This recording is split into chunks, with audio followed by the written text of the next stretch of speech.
Genshin Impact has released a new Nutland character. Her name is Varesa. For those who play the game, she's an electro-catalyst user that is specialized in plunge attack style. Her design has spiked quite the controversy among players.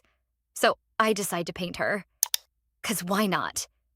In this video, I'm going to share with you my process for this painting as you see in the final result. Without further ado, let's get right into it.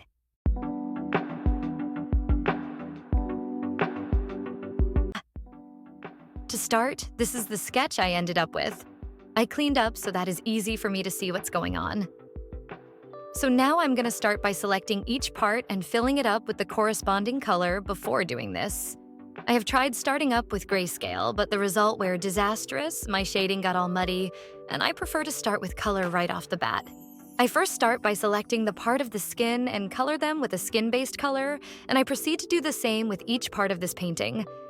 In this painting, I'm separating each element it's on layer, because I count on really working in the details, so it's going to make it easier for me. Even thought I prefer single layer rather than multiple layers, because the more layers you add, the more complex and disorganized it becomes. And one thing about me is that if things gets too messy, I tend to give up easily. One tip is that when you're choosing a base color, make sure that your base is not too dark or too saturated or too light, especially if you're still trying to figure out where you want to add the shadows and the light. It's a little more easier that way. I keep going with the selection and filling in the colors. I added a bit of shadow between her legs as separation for me to better visualize. I added some minor shadow on the skirt's emblem. Then moved to the face, I added a neck shadow and colored her eyes. I also added some blush on her cheeks and hands as well. Then finally, it's time to select her hair and color it. One of the reasons that made me really want to paint this character is her pink hair. I find it super cute and adorable. Now we finished with the selection, it's time for the shading. I'm gonna pick up the shadow color I added on her neck, and I'm gonna start by shading the skin. For this piece, I was thinking to shade the entirety of her body.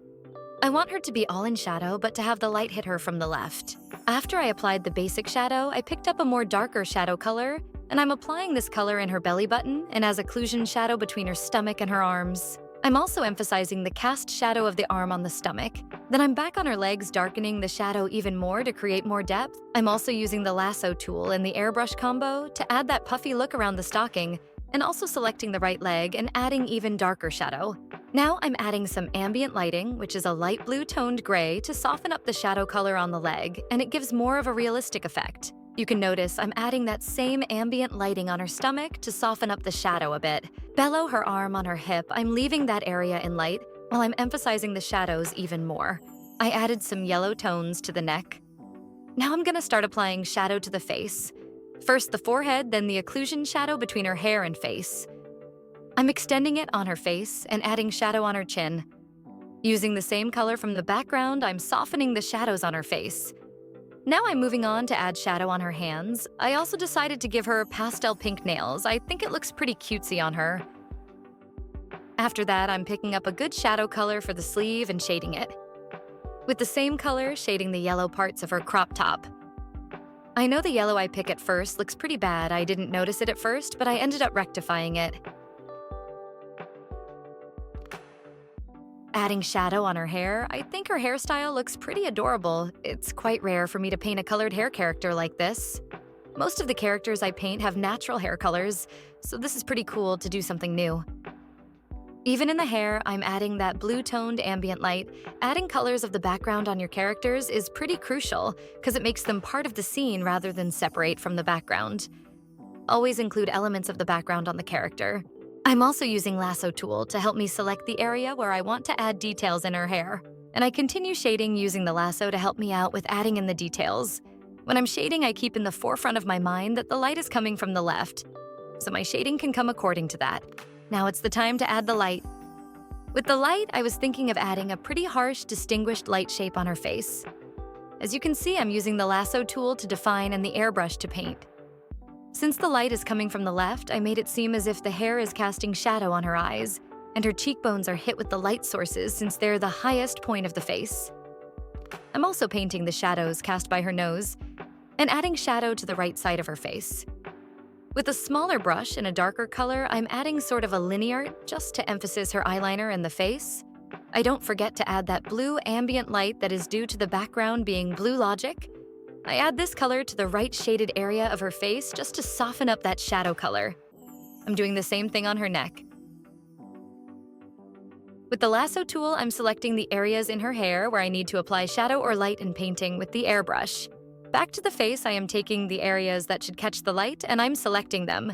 Using the brightness and contrast option, I'm increasing the value of the brightness so we can get that sunlit light on her face. With the airbrush, I'm coming in and softening up the transition of the light and the shadow on her face. I keep on shading and improving the face, then I move on to work on her horns and her sleeves, and now I'm moving into her stomach. On the stomach, I'm going full airbrush mode and using the lasso tool to help me. I'm adding occlusion shadows around the edges, as well as I'm trying to emphasize the shadow cast by the arms. I'm adding ambient lighting, which not light directly from the source, but from the background colors reflecting on the stomach. Around the emblem, I'm adding a light beige tones to show that since the emblem of her skirt is digging in her skin, it's gonna create a puffy effect on her stomach, which adds a sense of realism. I keep adding ambient light and colors to the stomach, and with the help of the airbrush, I'm blending it in the shadow on her stomach. With the lasso, I'm darkening the shadow cast by her arm. At this of the painting, I was adding light on her abs because I thought that the light that will dissipate from her chest will reflect on her stomach. That's why the abs are catching light. The same work I've done on the stomach, I'm doing it on her leg. I decided to use light as a way to separate the legs. The back will be catching light from the background at the left. That why we can better see both legs. I'm also improving and softening the ambient light on the back leg and adding a darker shadow around it, with the help of airbrush as always. Onto the front leg now. Using the lasso tool, I'm selecting the edge around her stocking and cleaning up its shape, and I'm adding shadow on her stocking. Added some ambient light on the right, and the strong light sources on the left. To soften up the shadow, I came in with a lighter blue-toned gray I slightly painted on top of the shadow. Now I reversed my selection to start working on her skin. I glazed a warm-toned yellow to soften up the shadow a bit, with a blue-toned gray. I'm adding the light that way. I'm varying between the light blue tones and the warm orange tones in the shadow. It creates a beautiful contrast between light and shadow and give the painting a more realistic effect. Throughout the process of painting the skin, I keep using the soft airbrush, which is how you get that realistic soft finishing on her skin. I wasn't pretty happy with her pose, so with the transform tool, I tried to modify her pose a bit. Using the lasso tool, I'm also redefining and correcting her silhouette. I'm also cutting unwanted part from her skirt. With the help of airbrush, I'm painting her top, even thought at the end I've changed the top entirely, and ended up going for something different completely. Back on her abdomen with the airbrush, I'm adding details here and there. I also ended up extending her a few inches more. I hoped I could extend her till her knees, but I've settled to keep it mid-tight. It's better for me because I got pretty tired working on it non-stop. As you can see, the whole entire piece I'm rendering and painting with the airbrush and the lasso tool combo. I added a bit of subsurface scattering. It is the orange light I added on her back leg. And now I'm moving to rendering her belt. With the lasso tool, I'm correcting the shape and adding light using the brightness and contrast option. I did the same thing to the skirt. I find it a bit difficult to comment on the process because I keep doing the same thing over and over again.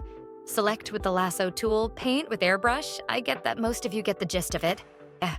Now I move to rendering the light and shadow on her skirt. On the light side of the skirt, I'm using a bright blue color and painting with airbrush the points where the light should hit. On the shaded area, I took a grayish tone color and I added sort of ambient lighting as a way to indicate and portray the indentations and the shape of the skirt. I keep working and modifying. I ended up selecting the sleeves and warming up the yellow color using the color balance option and added more contrast. Then started rendering using airbrush, like touching on some details, working on the shadow, and most importantly, I'm adding the ambient light, which is the kinda of purple grayish tumenis you see on the left sleeve to correct that muddiness in the colors. I'm also working on the light on her sleeves.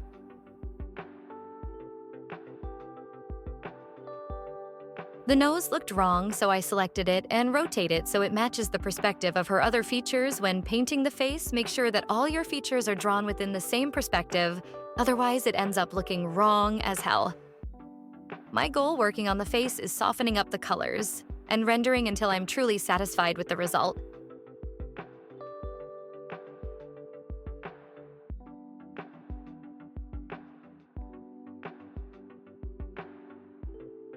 As you can guess, I can't really share the entirety of my process, otherwise we'll stay here for 10 hours straight. Anyways, I hope you found this videos useful, and if you want a more in-depth tutorial on my airbrush and lasso tool technique, check my YouTube video where I share my secret painting technique. In details link is in the description. And if you want the PSD or the full unedited 10 hours worth of process on this painting, check out my shop link at the description. And don't forget to like and comment and to share this video if you want to. And hope to see you around soon. Bye-bye.